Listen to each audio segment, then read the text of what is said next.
And welcome to SA Sports Show. Thank you so much for joining us, Barry. We've got a fantastic show ahead of us. A lot of fun. A lot of fun, packed program. Yeah, it's going to be an interesting program because we've got Phil coming in as well. He's sort of come and go. Of course, he's super busy at the moment with the down in Crows Land. And I must thank him too for putting my name up as Crows coach, but I can't do it.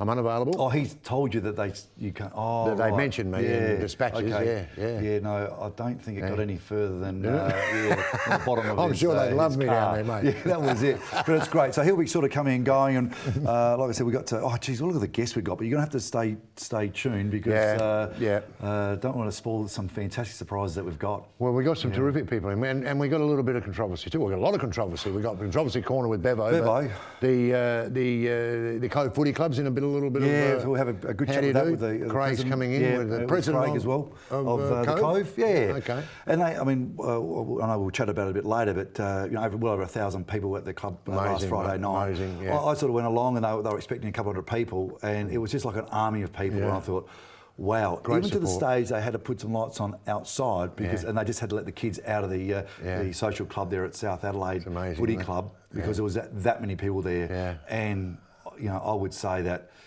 there were tens and tens of people shedding tears when they were reading out what letters they wanted to write to the Marion Council. Amazing, mate. So they got the strength in numbers, which is great, and we'll have a great chat to the guys in regards to that. Brilliant. Grand final, Richmond just way too strong. Bit of a disappointing game actually. Well, it's a shocker. It's funny because when a game is disappointing, it's normally disappointing live because of the fact that you just see players all huddled up and then it's gone and you might be at the other end and you're not seeing much because. But I thought it was actually a bit disappointing live on TV as well. Well, it was. I had 10 or so guys. So you agree with that? Watched the footy, yeah. And I found at half time they were wandering out onto my pergola, just having a beer and watching the golf and just completely gone off the game. Well, the ball was just moving so fast. It was like you only saw ones and twos, in the camera. Look, I'm not a great fan, Ando, and I must admit, and I'm not a great fan. When a team, I can't work out why a team can have 7 to 10 games in a row at the MCG and then play a grand final there. I know it's tough, and I know all that, but these guys are sleeping in their own beds.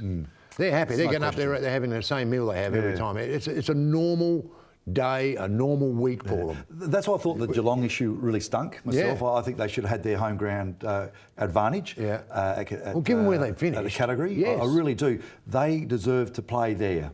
That's where they finished. They finished on top. And to actually get moved to the MCG, where, funny enough, it was their opponents' home ground. Collingwood, of course. So they lose, and that loses all momentum. So I think that I know it's hard to police, but to get 7 in a row.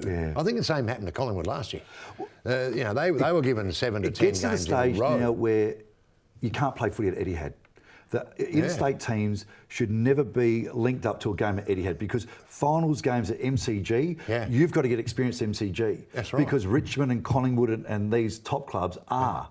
So all of a sudden, every week. So Port are playing at Etihad, they go to Etihad, they go to Adelaide Oval, they go to Brisbane. They don't go and play footy enough on the main stage. I reckon that's a really valid point. It just annoyed me that they were allowed to get away with that. And I think it was Collingwood last year who had the same thing. But people don't think much about that, but it's a massive advantage.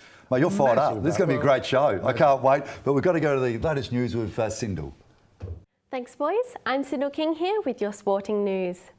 The South Australian Redbacks have been handed an unhappy one-day homecoming at the hands of Tasmania.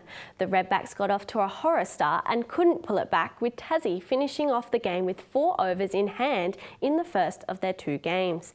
It wasn't all bad for SA, with Alex Ross finishing with 82 not out, while Lloyd Pope snagged an impressive wicket. South Aussie football veteran Courtney Gum has confirmed she'll come out of retirement and play with the Crows in 2020.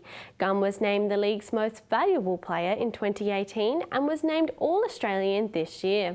The 38-year-old midfielder will play a big role in Adelaide's premiership defence in the upcoming AFLW season. Hockey Australia's new countrywide tournament Hockey 1 kicked off over the weekend with Adelaide getting off to a decent start. The women's team led by Hockey-roo Mickey Spano got the round 1 win over New South Wales in a hard-fought contest. Carrie McMahon opened the scoring for the women, followed quickly by a goal from Spano.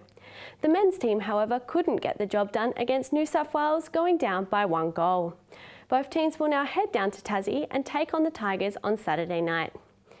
Adelaide's cycling champ Dennis Rowan showed his class under adversity when he successfully defended his individual time trial at the recent UCI Road World Championship in the UK.